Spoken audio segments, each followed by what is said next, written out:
شنوندگان محترم تلویزیون ملی ایران، من الان در استودیوی تلویزیون ITN لندن هستم و از آقای کوزنستوف رئیس اداره اطلاعات سفارت شوروی و همچنین سخنگوی سفارت شوروی در لندن خواهش کردم به این استودیو بیاین تا من بتوانم از ایشون یک مصاحبه تلویزیونی برای شما تهیه کنم. آقای کوزنستوف، تکرار میکنم ایشون امروز تمام خبرگزاری ها و تلویزیون های مقیم خارجی مقیم لندن از ایشون درخواست مصاحبه کردن، تمام اینا رو رد کردن، فقط درخواست منو قبول کردن، اون هم به خاطر دوستی که دولت شوروی با مملکت ما ایران دارد.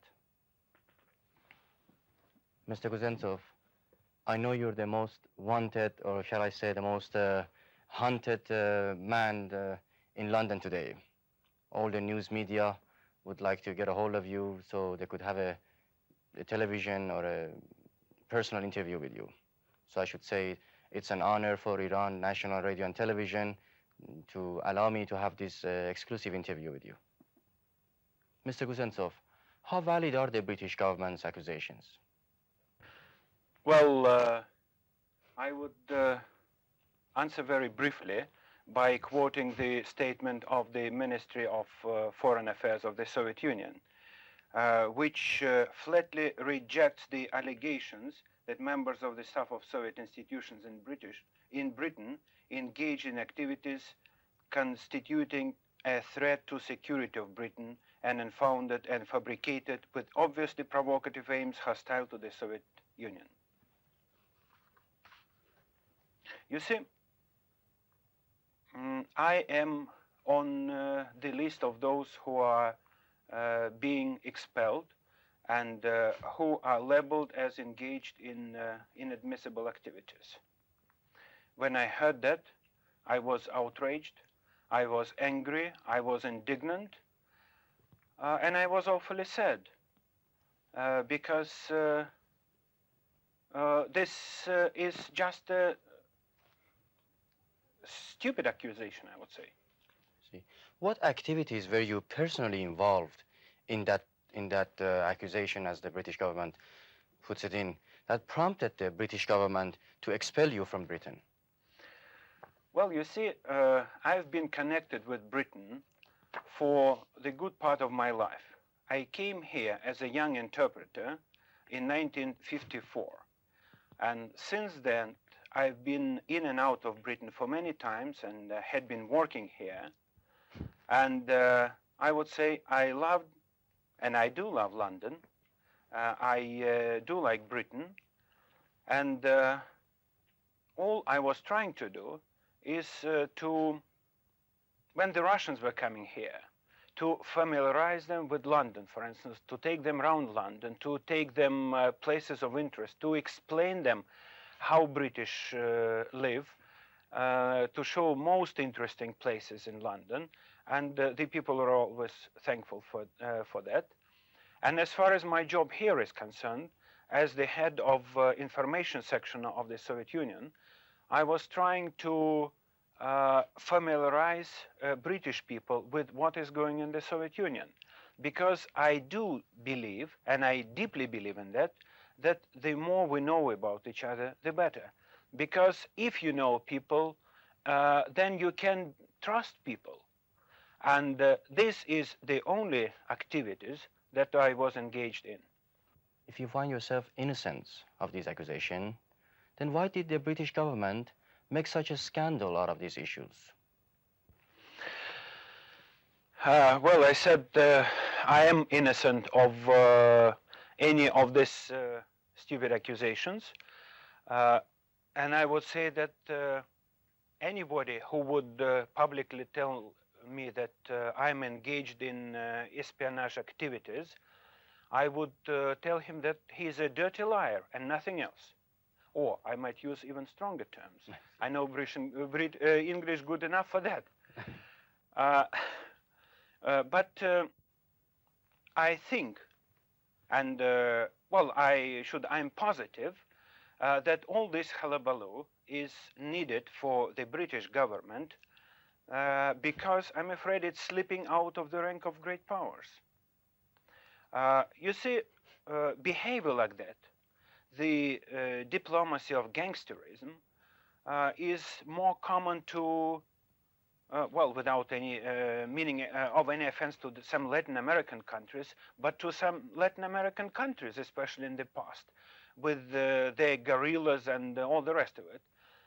But when Britain uses a diplomacy of low gutter, I think it's awful. It's non-British.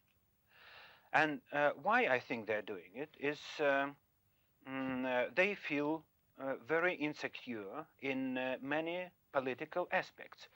And the whole affair is political in my mind from the very beginning to the very end. It is political because the Foreign Office was not quite happy about the four-power agreement on Western Berlin. And I might quote, say, The Guardian, their correspondents who were writing from the Foreign Office that the people and the Foreign Office were unhappy about this agreement. They didn't want it, probably. They couldn't resist. It couldn't prevent it, but they didn't want it. They are not happy with the Brezhnev-Brandt talks, which are fruitful. Probably, well, they always saying that they are not against the European Security Conference, but in fact they never said they are for the European Security Conference. And by staging this political scandal, they are poisoning the atmosphere in Europe, just creating roadblocks on the way to the political settlement in the European continent. In other words, you're saying that they are just slowing down the East and West cooperation. Yes, definitely so. They are slowing down East-West cooperation, and they are freezing the Soviet-British relations, because if, just for one sake, if you are throwing out people who all their lives been good servants of British-Soviet relations, if they've been working to improve the knowledge of each other people about respective countries, well, you're losing friends, you know? And I do have very bitter feelings as far as the British government is concerned. Nothing will change my mind about British people. I will like them, just like I will like London, Edinburgh, and many other places, or Stratford-on-Avon, for instance, which I think is one of the most beautiful places on earth. I am fond of it and always ready to go there. But I will go with very bitter feeling about British government. When are your plans for departures from London? Well, in a few days' time, because we were told to get out of here by the 8th of October. I see. Are you all leaving together or in separate groups, or? No, the ways and means are different. Yes. But if I may, I would return to the politics again. Yes. You see, I was dealing with the international problem. Yes. But I also feel that this spy history, this Reds under the bed business, is needed for the Tory government because they are in trouble at home. Well, you see what is happening in North Ireland. Murder, killings, gas bomb, CS, which is now considered to be almost a remedy for everything, and no solution in sight. Almost 1 million unemployed here, with factories are being shut down and workers being thrown out. Very bad standing as far as popularity of the government. So I think that they felt it necessary to do something very drastic to distract attention of the British people and to show all those wicked Russians. It is so useful, you know. And in fact, sadly enough, but the history is repeating itself, because we remember the so-called Arcos raid, when they also heralded to the whole world that they found proofs that Russians were spying and so on. But even British historian, say A.J. Taylor, in his writings, he flatly says that nothing was found. That was a hullabaloo about nothing, but they broke off the diplomatic relations. The Tories tried to close down Soviet Union for many times since 1917. They can't, and they will never be able to. And one more thing. They say that they've been using 8 MI5 agents to look after each Russian or his British friends here. I would say poor Britain. A lot of taxpayers' money are being wasted. But you see, Sir Alec is now throwing us out, but he dealt personally with a lot of people whom he is now considered as persona non grata. So maybe MI5 should start investigating Sir Alec to that matter. And you see, I'm sure that he is absolutely hypocritical when he says that he is removing the roadblocks on the way of British-Soviet good relationships. Because you cannot build good relations with a person whom you insult and whose name you smear. You know, same in politics. In other words, you're saying, Mr. Kuznetsov, that these scandals has been created for political reasons, and they're all to build up Mr. Heath and cover up the government's economic failure. Yes, it is definitely for political reasons. As far as Mr. Heath is concerned, I've read today and I've heard over the radio Mr. Healy saying that Mr. Heath and his people has been doing exactly for that thing to build him up for the elections and so on. I don't know whether it will help Mr.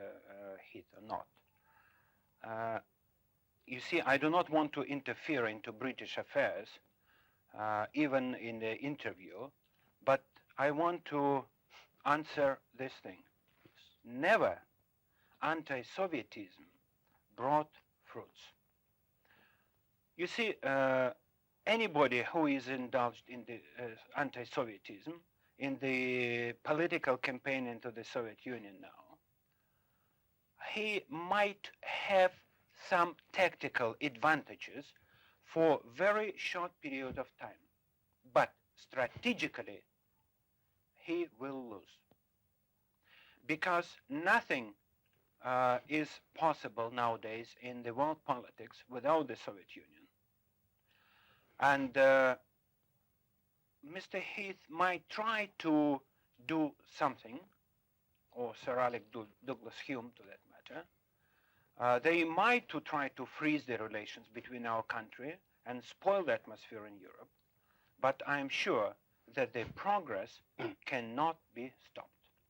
And as a Russian, as a citizen of the Soviet Union, let me say that I'm proud that the Soviet Union is in the forefront of the progress, that it has been trying to show its goodwill.